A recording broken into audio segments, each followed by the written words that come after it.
Hello and welcome to Food Systems, a podcast from the Forum for the Future of Agriculture, where we discuss ideas that can shape a sustainable food system, from farm to fork, from policy to consumers, and everything in between. I'm your host, Robert de Graaf, and you can find us on Twitter at Forum for Ag. These episodes will be available every other week on all major podcast platforms. Before we get started, we would like to say a quick thank you to the FFA founding partners, the European Landowners Organization and Syngenta, as well as the FFA strategic partners, Cargill, the Nature Conservancy, Thought for Food, and the World Wildlife Fund. Please enjoy this episode. Hello and welcome back to Food Systems. This time we're talking to Bérénice Dupeux. She is the Senior Policy Officer for Agriculture at the European Environmental Bureau. And we are talking in the closing months of the next reform of the Common Agricultural Policy. Bérénice, thank you very much for joining Food Systems today. Thanks a lot for having me today. You've been on your own Twitter feed, and also EEB as an organization has been quite strong that the current CAP proposal should be withdrawn. Can you briefly explain how you came to this position? Sure. Actually, it goes back to 2017. The EEB commissioned a study to look at what was whether the cap was fit for its purpose. And the result was quite clear that from a socio-economic perspective, the cap and its policy instrument going with it, notably the direct payment, it was difficult to justify them as they were currently implemented. And from an environmental point of view, we saw that the greening of the CAP had no impact. And that was also acknowledged by the European Commission later on. So we really call for the European Commission to have a more ambitious reform this time. And you need to remember that was back before the European election. So it was under the Commissioner Hogan that we had the first proposal. So when the proposal came out, we judged it as a timid reform proposal already. And the proposal to us mostly maintains the statu quo. But then the European election took place, and we saw a massive calls from the citizens to tackle the environmental and the climate crisis. And therefore, the European Commission, the new European Commission, have published the EU Green Deal and following the farm to fork strategy and the biodiversity strategy. Therefore, when those strategies came out, we call on the European Commission to fully align the CAP with this new ambition of the EU Green Deal. However, the European Commission, while acknowledging that their proposal was not fully coherent with the European Green Deal, it left the co-legislator, meaning the European Parliament and the Council, the power and the duty to do the job for them, basically, to align the CAP reform with the EU Green Deal. However, we saw that the European Parliament in its position, and even more so Farm Minister in their position, didn't embrace fully the farm to fork strategy, notably the targets, and didn't commit the CAP behind those strategy. So we are still today calling to withdraw the CAP. Notably, the European Parliament will have the opportunity to do so when the negotiation will come to conclusion by having a final vote or not on accepting this new CAP or simply restarting the process from scratch, which is what we are actually calling for in order to have also environmental environmental institution around the table. I mean, it's still in a negotiation, but the rough deal as it currently stands, do you think it will pass in the end, or do you think the Parliament will actually take the step to reject it? I think it's very difficult to say, but if we look at history, given that in the European Parliament there is two committees, the Committee on Agriculture and the Committee on the Environment, most of the power lie within the Committee of Agriculture. So given they are the same people negotiating the CAP that in the past, I don't think we will see a rejection of the proposal in the future. So I think it would just go as it went previously. Okay, so for the rest of this podcast, I want to sort of base it on the assumption that the proposal as it stands is withdrawn and there's sort of a rewrite, and then see with you how you would like to, and how EEB, how you would create a greener, more social, more biodiversity-friendly, climate-friendly policy. So let's start with the big one. You already mentioned the Green Deal. How would you rebuild the CAP that is much more in line with the Green Deal, particularly when it comes to agricultural emissions? Well, the first things, the EU Green Deal has put forward some targets, quantitative targets, notably regarding greenhouse gas reduction, regarding a reduction of pesticide, of nutrient. So we have quantitative targets to achieve by 2030. Those targets need to be reflected into legally binding European law, so into the CAP, in order to be achievable. Otherwise, they are just hope, ambitions, and are not basically binding any farm minister to do anything in their own country. So that's the first step. In order to align with the EU Green Deal, we need to have binding targets. But to achieve those targets, we of course need proper incentives. So in order to design effective policy instruments, we need to give the right signal to the farmer. We can't keep giving mixed political message on what they have to do. So first we need to abolish harmful subsidies. So basically any subsidies that provide an incentive to and directly pollute more, harm our environment, needs to be abolished. And that I'm referring, for instance, to capital supports for the livestock sectors. The second thing is that environmental law and good environmental practices needs to be the basis, meaning all farmers, whether or not they receive subsidies, needs to respect them. And then the final step, which is the most important, we need to, because the CAP is 1/3 of the EU budget, it could have huge potential and huge leverage in really addressing effectively the climate and the biodiversity crisis. So to do so, those money needs to be spent on policy instruments that reward farmers for delivering environmental and climate positive externalities.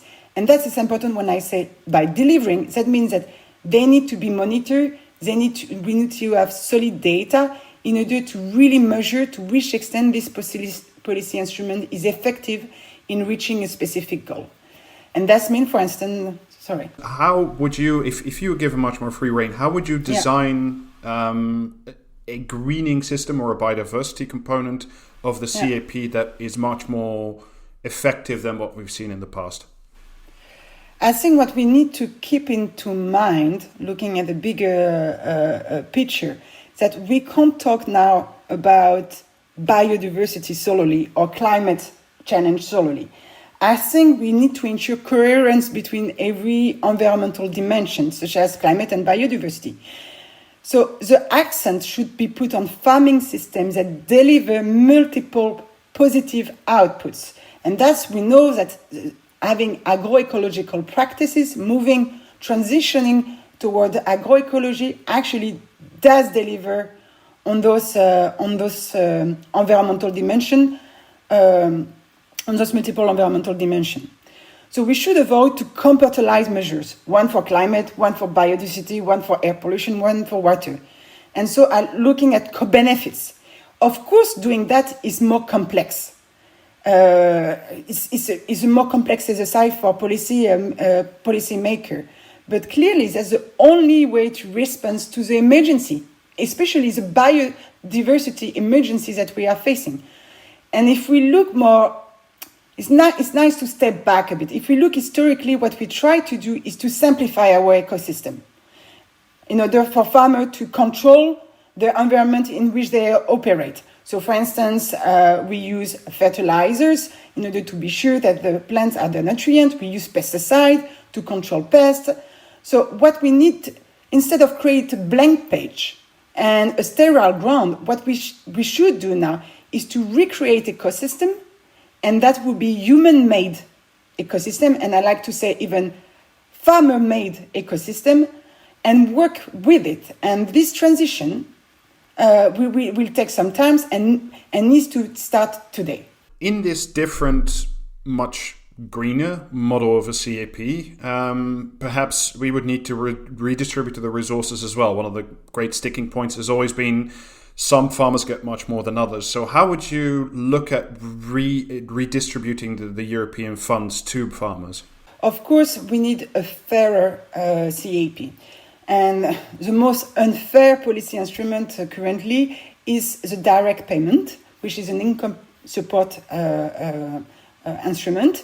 And the European Court of Auditors, multiple scientific studies have shown that they were not based on reliable data, meaning they were not going to farmers in needs. So in order to have a fairer and to distribute fairly CAP support, we need to start to phase out direct payment and collect data about farmers' family income. Where does it come from? Do they have side income or not? And try to provide those income to those in needs. And that's really, really the only way to go. We need to start to collect data on a European scales, harmonize data, and ask them to member states as a compulsory basis in order to provide more, let's say, tailor-made policy instrument. You've brought up this line now twice about it should be more targeted to farmers or family farmers in need. Would you have sort of a rough estimate of what in need would look like? Is it to do with average income? Is it to do with how they manage their land? What does in need mean to you? Well, we could have policy instrument with several dimensions. So we could have one policy instrument really looking at family farm income and looking, okay, is this farmer having trouble to make the end of the month? And that would be justifiable. We could also look at a policy instrument. Okay, we want to restore and preserve some land in a certain, let's say, environmental ecological status. How can we help those farmers to achieve that? But once again, to achieve that, we need to measure what we want to achieve. And right now, it's not what we are doing, really. So really, we need to start to look at, okay, why there is an environmental issue? How can we deliver and address this problem specifically and follow up on it? The idea of that we need to start remeasuring or that we need to start measuring in the first place is something that you've brought up a few times now. Yeah. There's also, we have the farm database. We have quite, through the Natura 2000 programs, we have many sources of existing information and databases.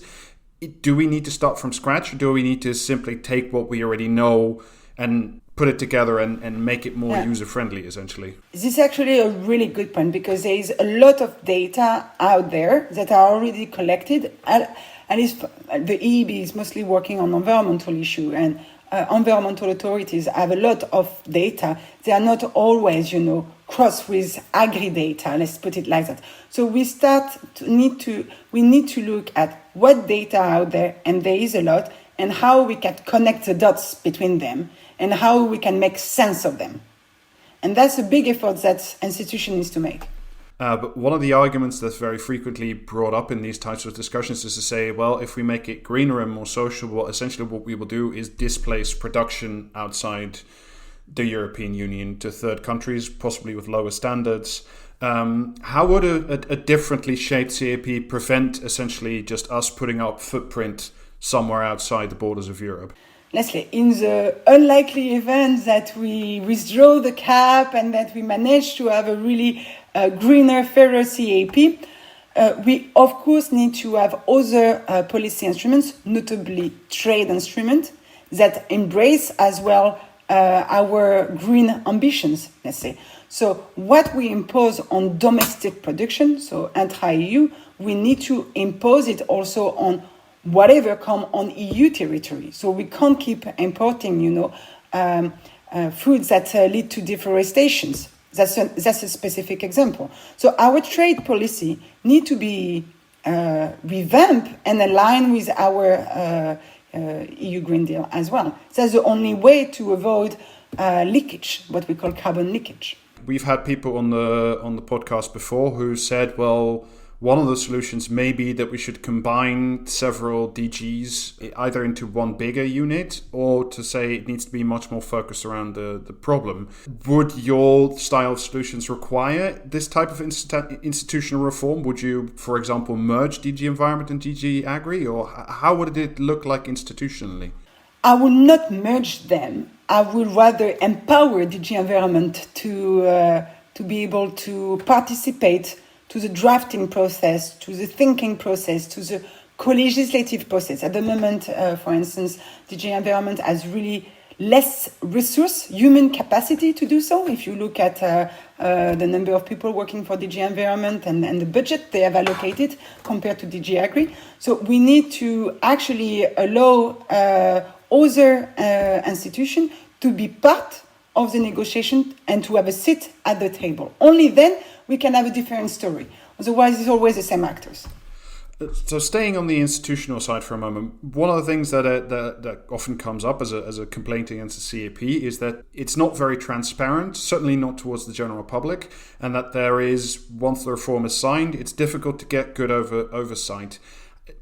How would you reform the CAP or the institution that the public has a greater awareness of what's going on after the reform's been passed? Yeah, I think so. For the CAP itself, and not the institution. I mean, within the CAP, we know that now member state countries are going to design the national CAP strategic plan. So that would be really an important exercise that is currently conducted at national level.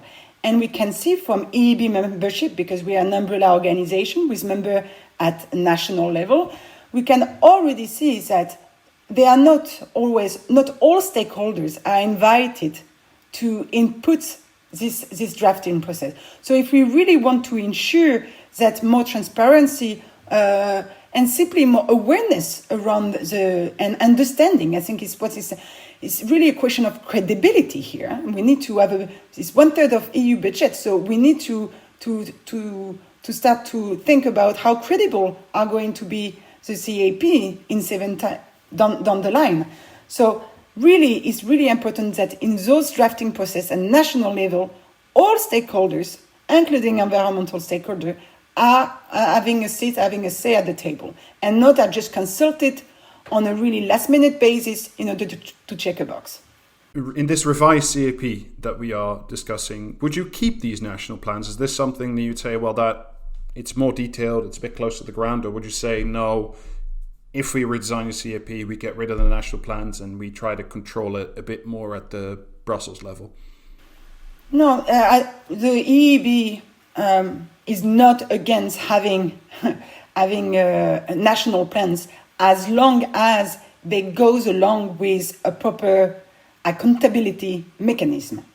So we know that it's even more, we could say even at regional level, we have different production system, environmental issues. So it does make sense that you tailor the policy to your environment, to your context.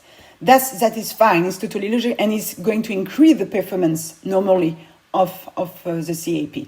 However, the fact that you don't have to report properly on the performance, and that basically you are we are going to give a blank check to the member states and say to them, do whatever you want with it. We will just review it from far away in Brussels.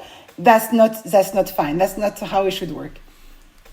Okay, so we're coming up on the end of the podcast now, and I want to ask you the final question, which is the same we ask everybody who comes on the podcast, despite that we've already talked about a number of ideas.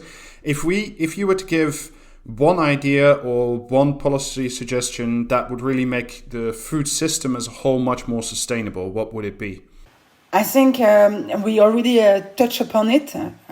We need to withdraw the CAP and include the farm to fork and biodiversity targets and align it with it. So if we really are serious about our EU Green Deal ambitions and the current climate emergency and biodiversity emergency, we need to align our, let's say, aspirational targets with our legally binding targets. That would be the first step. Having all the stakeholders as well around the table will be key. Bérénice Dupeux of the European Environmental Bureau, thank you so much for joining Food Systems today. Thanks a lot, Robert. You've been listening to an episode of Food Systems, a podcast brought to you by the Forum for the Future of Agriculture. Look for us in 2 weeks when we release our new episode. And in the meantime, please don't forget to subscribe on your podcast app as well as on Twitter @ForumFag for updates on this podcast, news, as well as FFA events. Please check out our website www.forumforagriculture.com for more great content. Thank you for listening and enjoy your day.